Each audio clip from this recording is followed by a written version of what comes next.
stragglers made it too. Yay! None of them dropped. We are here. What are we doing, Dad? We are putting up our last tape gate in this fence run. So we will be able to basically use the center fence that goes through there all the way back up to the driveway. We'll be able to come off of it with a single poly wire and go to the perimeter fence, which is about 600 feet in either direction, and make smaller paddocks and rotate our cows through those paddocks instead of just letting them graze over the whole place. Cool. And we are almost done, so we are close. yes, very close. Last time I was down here, me and my dad built this fence through here. That was kind of a hassle because this thing right here got kind of, what was it, tangled up, I guess? Oh yeah, it was bad tangled up. But we're using reclaimed high tensile wire, so we're basically making do with what we have, and sometimes that can turn into a job. Yeah. And last Saturday it turned into a job. Yes, it did. So what I do is I drive both of my staples in. Hang on, wait. One on that side. Well, here. One on that side. One there, one there. One there, one there. And then when you go ahead and run the loose end, you nail one end in, and then you run your loose end through your staple that's not driven all the way down yet, and you put your fist in it. Why? And that gives you about, depending on how big your fist is, about 4.5 inches from the post to the fence post. The wooden post to the plastic post. To the plastic post.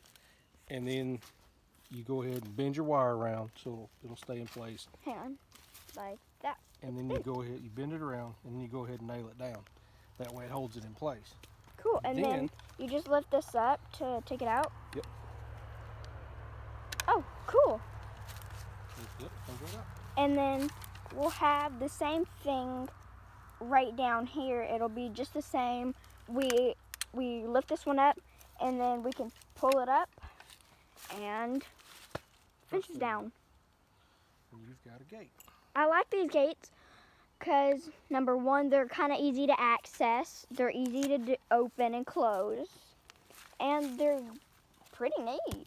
How did you do these holes? Yeah, I drilled holes in all those, and then pulled the tape through, and then just tied them off on all of them. We're actually going to cut this one loose and put new tape on it, because the gate that I had is not as wide as what we need. That road. So we're basically going to rebuild it. Okay. Hey, I have a question. What? Why are there extra holes? Like this one's not here. Oh, because no. this is the first tape. This is actually the first tape gate that I ever built, and it was an experiment. I saw somebody, who was it? I think it was Greg Judy. He had a bunch of them, and So, walking around, and look what I found. I found a little cactus. It's kind of not little. It's actually several cacti. It's really hard. We have quite a few down around this area. We've seen a lot on our property, haven't we? Yep, we have. Okay. And what are you doing right now? Okay, I'm going to show you how I measure these out. You got a post. Towards that. Okay. And we even up the hammer, the face of the hammer, and then just kind of rotate it around the post. Put your staple in to mark it, and then rotate your staple down. And then start it in.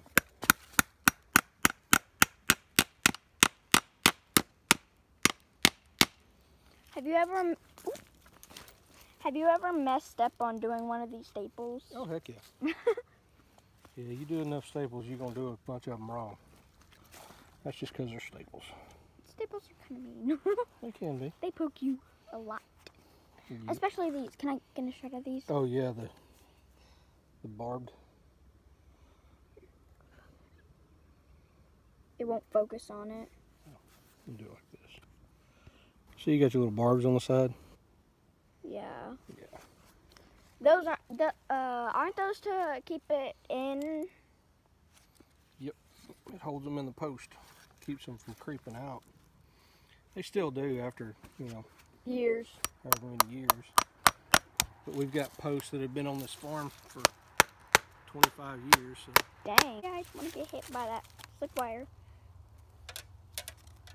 And then your parents bought the farm. I'll get the hammer. Then my parents bought it from Linda.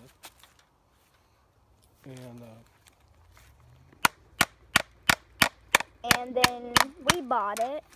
Y'all bought it. Yeah. And then in 2017, me and Melissa bought it. Woo. And then here it is today, evolved. Yeah, That's what I call it. doing things a whole lot different than me and Dad did when we first started. Why? Oh, is it because y'all have like better wiring? We have better wiring stuff. No. And y'all had barbed wire. We. I'm just saying. I'm not trying to be rude. No, we had hot wire too. Y'all did? Oh yeah. I didn't know that. Sorry. I don't mean to be rude to y'all. Not saying y'all are old. Yeah, I'm not. You kind of are. I'm sorry. I really don't mean to. But we, after we found out that Melissa had Crohn's. Which is, what's Crohn's? Crohn's is an autoimmune disease that presents itself by attacking not only your body and your lower joints, or your joints, but also your intestinal tract. Ew. And That's kind of going sideways. I noticed that. I bet you I can hammer it in enough. Wonky. A little bit wonky. It's a wonky little one. It's not that little.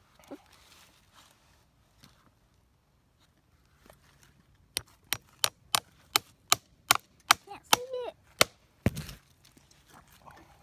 There it is.